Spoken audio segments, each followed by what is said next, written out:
আসসালামু আলাইকুম প্রিয় দর্শক, আপনাদের স্বাগত জানাচ্ছি আজকের বিশেষ আয়োজনে। আমাদের সাথে আছেন বিডিভির সম্পাদক জনাব আলফা জানাম। আমরা কথা বলবো মধ্যপ্রাচ্যের সর্বশেষ পরিস্থিতি নিয়ে। তো জনাব আলফা জানাম, আপনি জানেন যে ইসরায়েল আবারও বিমান হামলা চালিয়েছে গাজায় এবং বহু লোক সেখানে নিহত হয়েছেন।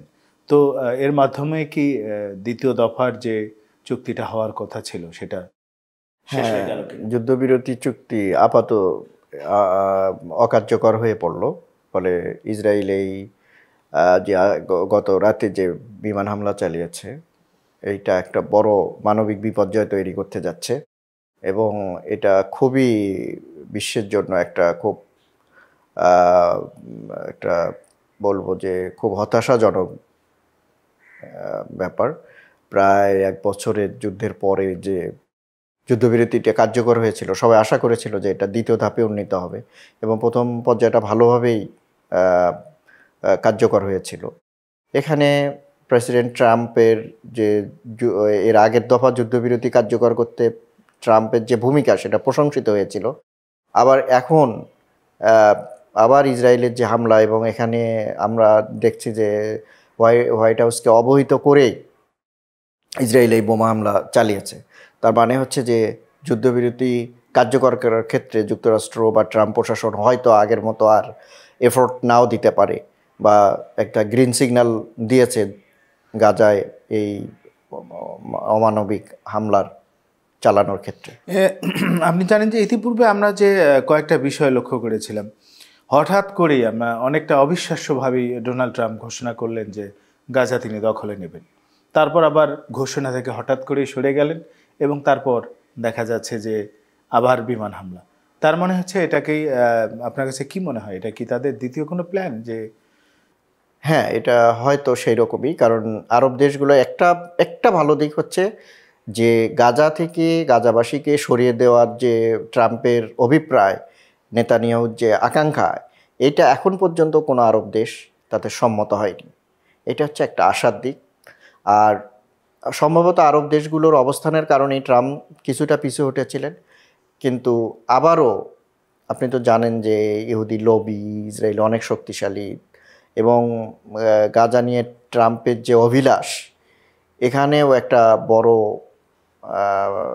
কাজ করতে পারে, বড় ভূমিকা কাজ করতে পারে।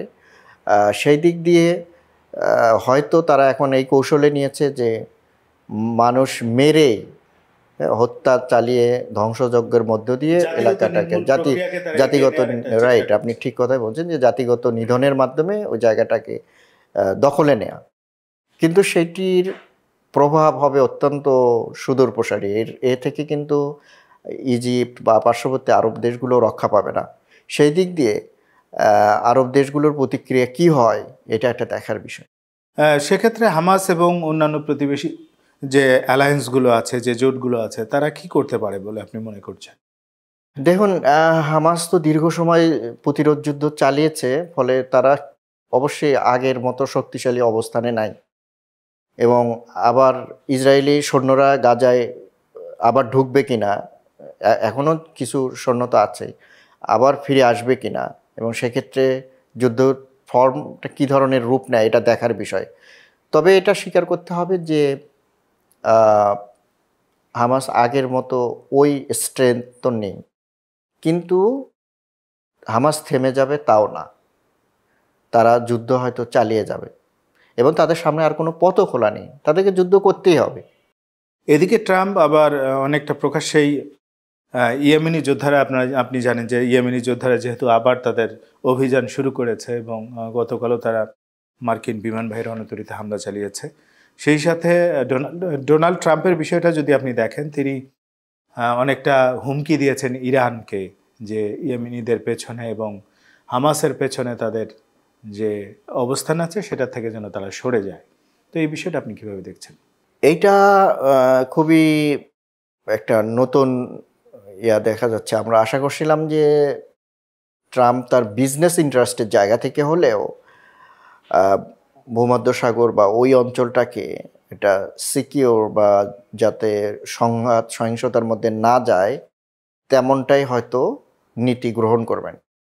কিন্তু হুতি যোদ্ধাদের সাথে আবার কনফ্লিক্ট তৈরি করা থেকে মনে হচ্ছে যে এই অঞ্চলটা আবারও একটা বড় ধরনের অস্থিতিশীলতার মধ্যে পড়ে যাচ্ছে।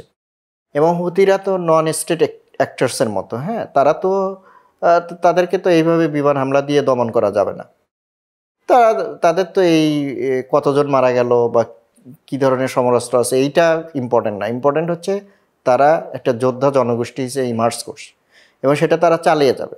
এটা সহজ পথ ছিল তাদের সঙ্গে আলাপ আলোচনার মাধ্যমে একটা স্থিতি। তবে এই সম্পর্কের সাথে গাজার সম্পর্ক রয়েছে, কারণ হুতিরা ঘোষণা দিয়েছে যে গাজায় যতদিন হামলা চলবে তারাও সেইভাবে অ্যাক্ট করবে, হামলা চালাবে। আবার এর সঙ্গে ইরানেরও সম্পর্ক আছে। এখন একটা আশাবাদ তৈরি হয়েছিল যে ইরানের সাথে হয়তো একটা বোঝাপড়ায় আপনার যুক্তরাষ্ট্র আসতে পারে, যেহেতু রাশিয়ার সাথে একটা বোঝাপড়ায় ইউক্রেন নিয়ে আসছে, সেখানে রাশিয়ারও একটা ভূমিকা থাকতে পারে। কিন্তু নতুন করে ইসরায়েলের এই হামলা, এবং আপনি লক্ষ্য করছেন যে ইসরায়েল কিন্তু শুধু গাজায় হামলা করেনি, লেবাননে হামলা করেছে, সিরিয়ায় করেছে। তো এগুলো পুরো অঞ্চলকে আবার অস্থির করে তুলতে পারবে এবং ইসরায়েলই হয়তো একটা বড় যুদ্ধের প্রস্তুতি থেকে এমনটা করে থাকতে পারে।